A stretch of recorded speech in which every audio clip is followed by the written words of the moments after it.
ज्ञानतिमिरान्धस्य ज्ञानाञ्जनशलाकया चक्षुरुन्मीलितं येन तस्मै श्रीगुरवे नमः। नमो विष्णुपादाय तीर्थपथप्रदर्शिने श्रीमते भक्तिसम्पत्तीर्थवैष्णवमिति नामिने।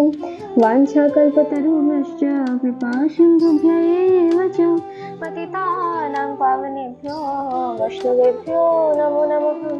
श्रीकृष्ण चैतन्य प्रभु नित्यानन्द श्री अद्वैत गदाधर शिवासादि श्री गौरभक्तवृन्द। हरे कृष्ण कृष्ण कृष्ण हरे हरे, हरे राम राम राम हरे हरे। हरे कृष्ण प्रिय भक्तगण, শ্রাবণ মাসের শুক্লপক্ষের একাদশী, যার নাম হচ্ছে পবিত্রা রোপণী একাদশী। তো আগামী 5 আগস্ট মঙ্গলবার দিন এই একাদশী ব্রত পালন হবে। আর আমাদের খুবই আনন্দ সংবাদ, এই একাদশীর দিন থেকে যাত্রা আরম্ভ হচ্ছে। এই একাদশী থেকে ঝুলন যাত্রা আরম্ভ হয়ে সামনেই আগামী 9 আগস্ট পর্যন্ত এই ঝুলন যাত্রা চলবে। তো আপনাদের সবাইকে ঝুলন যাত্রার অনেক অনেক শুভেচ্ছা। এরপর এসো আমরা আজকে পবিত্রা রোপণী একাদশীর মাহাত্ম্য কথা শ্রবণ করি। একবার মহারাজ যুধিষ্ঠির ভগবান শ্রীকৃষ্ণকে গিয়ে এই পবিত্র রোপণী একাদশীর বিষয়ে জিজ্ঞাসা করলেন। এই একাদশীর মাহাত্ম্য শ্রবণ মাত্রই বাজপেয়ীর যজ্ঞের ফল লাভ করা যায়। তারপর ভগবান এই একাদশীর মাহাত্ম্য বলতে শুরু করলেন। উনি বললেন, প্রাচীনকালে একজন রাজা ছিলেন। রাজার নাম ছিল মহিজিৎ। তিনি মাহিষ্মতি নগরে রাজত্ব করতেন। রাজা অত্যন্ত ধার্মিক, বিষ্ণু ভক্ত, অত্যন্ত ভক্তপরায়ণ ছিলেন, কিন্তু সেই রাজারও মনে কোনো সুখ শান্তি নেই।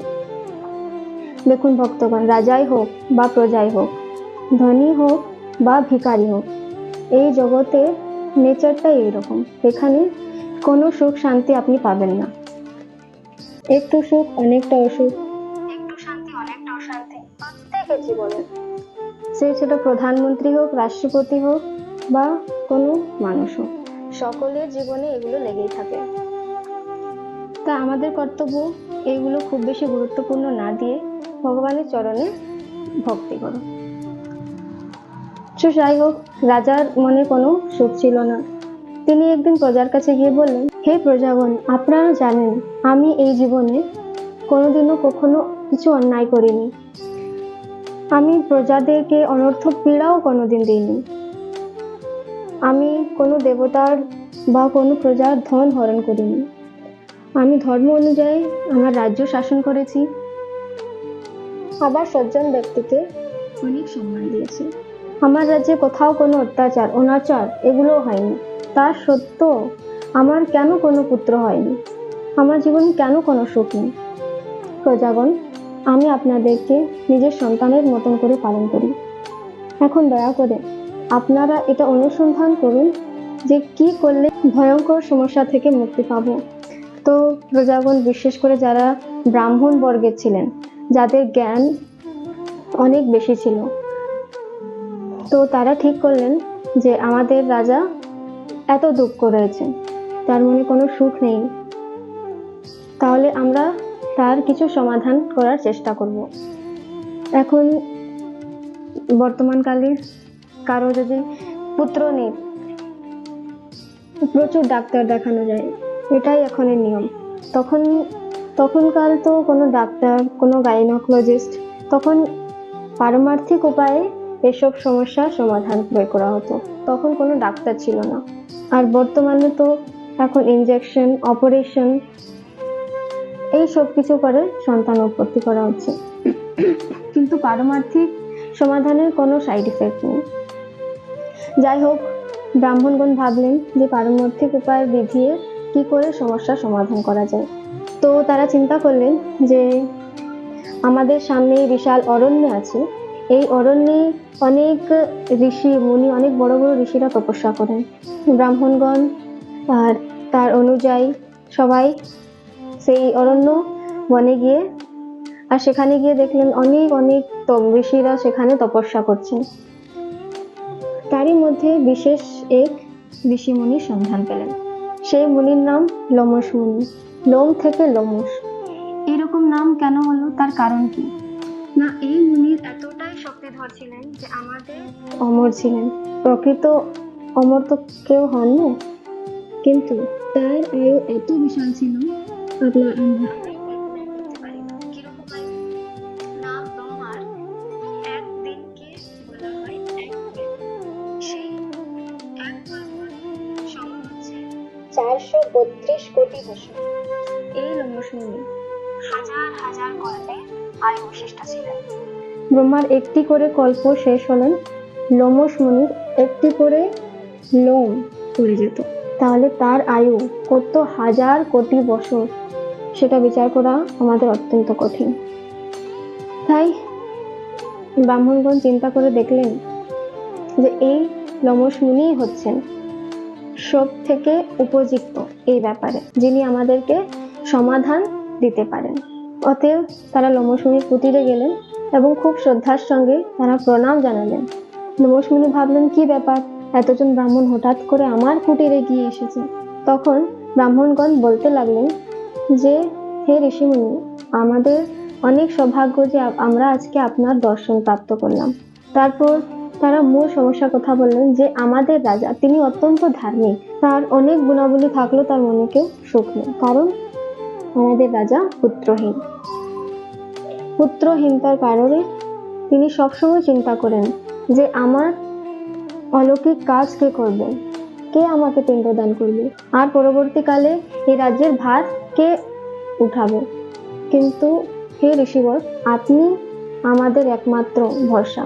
আপনি কিছু পরামর্শ দিন যার থেকে আমাদের রাজার এই কষ্ট দূরীভূত করতে পারি। তিনি দেখতে পারলেন আর তিনি প্রজাদেরকে বললেন যে, হে প্রজাগণ, এই রাজার পূর্ব জীবনে এক দরিদ্র বৈশ্য ছিলেন। ব্যবসার জন্য একদিন এক গ্রামে ঘুরে বেড়ান। ঘুরতে ঘুরতে অনেক জলের তৃষ্ণা পায়। তিনি ঘুরতে ঘুরতে এক জায়গায় একটা জলাশয় দেখতে পান। সেই জলাশয়ে গিয়ে তিনি ছুটে গেলেন সেই জলাশয়ে জল পান করবার জন্য। তিনি দেখলেন যে এক গাভী এবং তার বাচ্চা সেখানে জল পান করছেন। বর্ষার ধৈর্য সীমা শেষ হয়ে গেছিল। সে চিন্তা করে দেখলো না যে তার যে গাভী, তাদেরও তো তৃষ্ণা হতে পারে। সে সবকিছু ভুলে গিয়ে সে গাভীটাকে এবং বাছুর থেকে ওখান থেকে তাড়িয়ে দিল। তাড়িয়ে দেওয়ার পর সে নিজে জল পান করতে লাগলো। দেখো ভক্তগণ, আমরা হয়তো এই কাজটাকে কিছু মনেই করি না, কারণ আমরা হয়তো এর থেকে অনেক এমন কাজ করেছি, মানে যেটা অনেকই নিন্দনীয়, যেটা অনেকই খারাপ।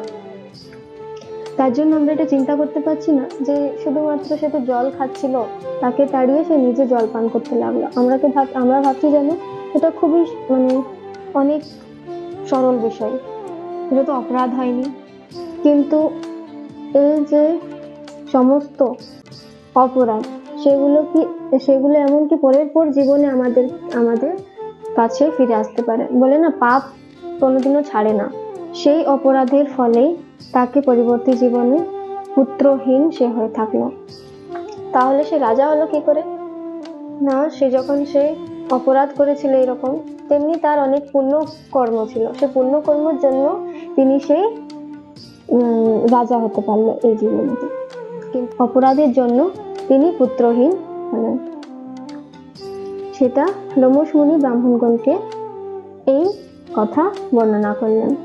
তখন যত ব্রাহ্মণগণ মুনিবরকে জড়হাত করে প্রণাম করলেন যে আমাদের রাজা এই অপরাধের যে শাস্তি পাচ্ছেন, এই অপরাধ থেকে কি করে মুক্তি পাবেন, কি করে এই পাপ থেকে মুক্তি পাবেন, দয়া করে আপনি কিছু সন্ধান আমাদেরকে প্রদান করুন। তখন লোমশ মুনি বললেন যে কাছেই আসছে শ্রাবণ মাসে শুক্ল পক্ষের পবিত্র রোপণী একাদশী।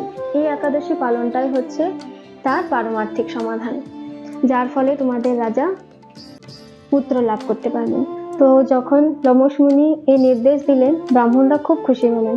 সেই মুনিকে প্রণাম করে তার বন্দনা করে তারা রাজ্যে ফিরলেন। রাজাকে সমস্ত ঘটনা বললেন এসে এবং রাজা তার সমস্ত প্রজারা অত্যন্ত নিষ্ঠার সঙ্গে গুরুত্ব দিয়ে এই পবিত্রা রোপণী একাদশী নিষ্ঠার সঙ্গে পালন করলেন।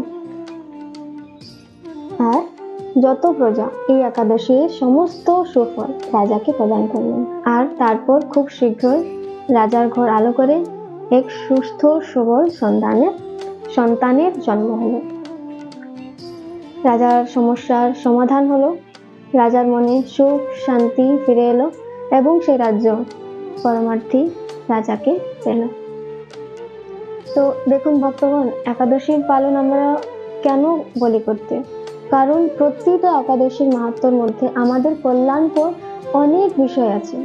আমরা জানি না যে আমাদের জীবনে কত রকমের পাপ আছে যে আমরা জীবনে করেছি, কিন্তু যদি আমরা প্রতিটা একাদশী নিষ্ঠার সঙ্গে পালন করি তো ধীরে ধীরে সেই সমস্ত পাপগুলি একাদশীর পালন করলে দূর হয়ে যায়। আর একাদশী পালন করলে পাপ তো দূর হবে এবং একাদশী মাহাত্ম্য শ্রবণ করলে আমাদেরকে অনেক সুফল লাভ হয় এবং এই একাদশী অনেকই গুরুত্বপূর্ণ। আপনারা সবাই একাদশী পালন করুন এবং বিশেষ করে এর গুরুত্ব এই জন্য যে আপনারা জানবেন যে এই মাসে ভগবানের প্রিয়তম মাস, ভগবানের ঝুলন লীলা এই মাসে হয়েছিল। এই মাসে বলরামদেব আবির্ভূত হন, তাই অত্যন্ত গুরুত্বপূর্ণ এই শ্রাবণ মাসের একাদশী। এবং তার সঙ্গে আমাদের চাতুর্মাস ব্রত চলছে। তাই আপনাদের সবাইকে বলবো যে এই পবিত্রা রোপণী একাদশী পালন করো আর হরিবাসরে রাত্রি জাগরণ করো এবং যত বেশি হতে পারে হরিনাম করো, হরিনামের কীর্তন করো, হরিনামের জাপ করো আর ভগবান শ্রী হরির কৃপা আশীর্বাদ লাভ করো। ধন্যবাদ। হরে কৃষ্ণ।